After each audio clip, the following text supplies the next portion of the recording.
अस्सलाम वालेकुम जी। मैं आज फिर से कुछ बातें शेयर करता हूँ, ये जो कुछ कंट्रियों के हवाले से।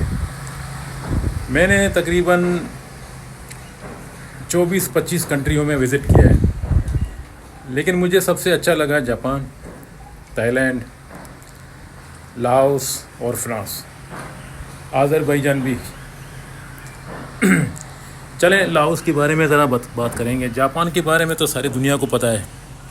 जापान एक ऐसी कंट्री है जो कि इस वक्त सारी दुनिया को पता है कि जापान पॉपुलर कंट्री है। हर चीज़ अच्छा है उसका, क्वालिटी अच्छा है, आदमी लोग अच्छे हैं, रास्ता जगह वगैरह सब अच्छे हैं। जितना भी टिक मारो अच्छा अच्छा अच्छा, okay okay okay okay Japan के बारे में। बाकी फ्रांस, उसके अंदर भी आप लोगों को पता है यूरोप कंट्री है, वो भी अच्छा है। थाईलैंड टूरिज़म ज़्यादा है, हर जगह में पिकनिक पॉइंट बना के रखा।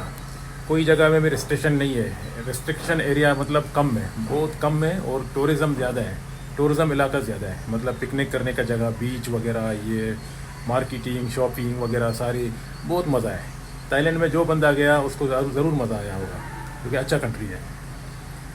तो दूसरा मैंने कौन सा कंट्री बताया, ये फ्रांस बताया, जापान बताया, और आज़रबाईजान। आज़रबाईजान भी अच्छा है, लेकिन आज़रबाईजान में अगर आप अकेला जाओगे तो 1 हफ्ते के अंदर अंदर फिर आपको निकलना पड़ेगा, बोर हो जाओगे। लेकिन क्वालिटी अच्छा है, जगह साफ़ है, क्वालिटी मतलब बोले तो उसकी रोड वगैरह अच्छी है, लोड शेडिंग नहीं है, और साफ़ सुथरा एकदम। और गर्मी का सीज़न में भी जाओ, ठंडी है वहाँ पर। मैं जून जुलाई में गया था, ठंडी था। बाकी और एक कंट्री का मैंने नाम लिया, थाईलैंड, अच्छा लाओस। लाओस के बारे में मैं खासकर ये वीडियो बना रहा हूँ लाओस के हवाले से। लाओस के बारे में मैं थोड़ा बाद में बात करूँगा आखिर में। जो मैंने एक और कंट्री का भी नाम बताया, ये जापान, थाईलैंड,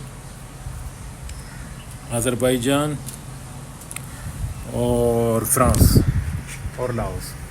ठीक है, मैंने 4 कंट्री तो ऑलरेडी बताया आप लोगों को। अभी मैं लाओस के बारे में बताता हूँ। दोस्तों, लाओस एक गरीब मुल्क है, लेकिन लाओस का खूबी देखो आप लोग। वहाँ कहीं भी चले जाओ, ग्रीन है, ऐसा नेचुरल पूरा दुनिया में नहीं मिलेगा आपको, लाओस में मिलेगा। एकदम पहाड़ी इलाका, पूरा बगीचों से भरा हुआ है, हर कोई जगह में देख लो। थाईलैंड में भी है बहुत सारी जगह, लेकिन लाओस का नेचुरल कुछ और है। लाओस में आबादी कम है, लोग कम है, लेकिन जंगलात, इस तरह की नेचुरल इलाके बहुत ज़्यादा हैं। और उधर का सबसे बड़ा खूबी क्या है, अभी उधर चाइना ने बुलेट ट्रेन डाला, ये जो एकदम स्पीड वाला फास्ट ट्रेन। लाओस और चाइना दोनों पार्टनरशिप हो गए, उन्होंने ये प्रोजेक्ट को बना के रख दिया।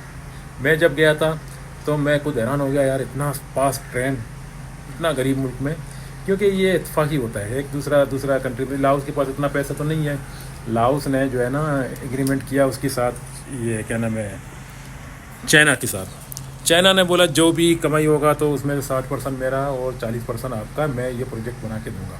और आखिर चाइना ने बना के दिया उसको, और अभी इस वक्त चल रहा है। लाओस में आप लोग कभी भी कोई भी बंदा जाए तो लाओस में खुश हो जाएगा, क्योंकि लाओस में वैसे तो आप सिटी में उतरोगे, जो उसका सिटी का नाम है वेटचेन, वहाँ भी आपको Pakistani restaurant, Bengali restaurant, Indian restaurant मिलेंगे। खाने पीने का मतलब कोई दुश्वारी नहीं है, होटल भी सस्ता।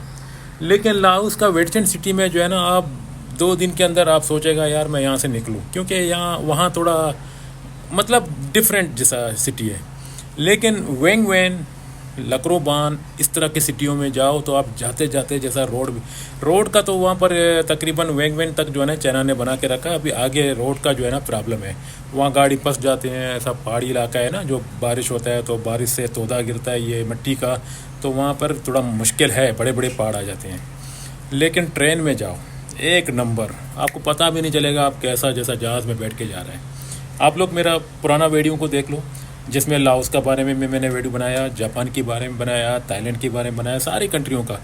फ़िलहाल अभी उस वक्त जो मैं वीडियो बना रहा हूँ ये पाकिस्तान के अंदर बना रहा हूँ, क्योंकि अभी तो मैं काफ़ी देर से इधर ही हूँ, तकरीबन 1-1.5 महीना हो चुका है जब से मैं कोरिया और थाईलैंड और कतर से होकर आया।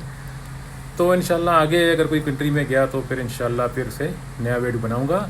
बस ये वीडियो मैंने इसलिए बनाया ताकि मैं आप लोगों को यही बात बताने वाला था कि मैंने 24-25 कंट्री में ट्रैवल किया, मुझे ये 5 कंट्री सबसे अच्छा लगा।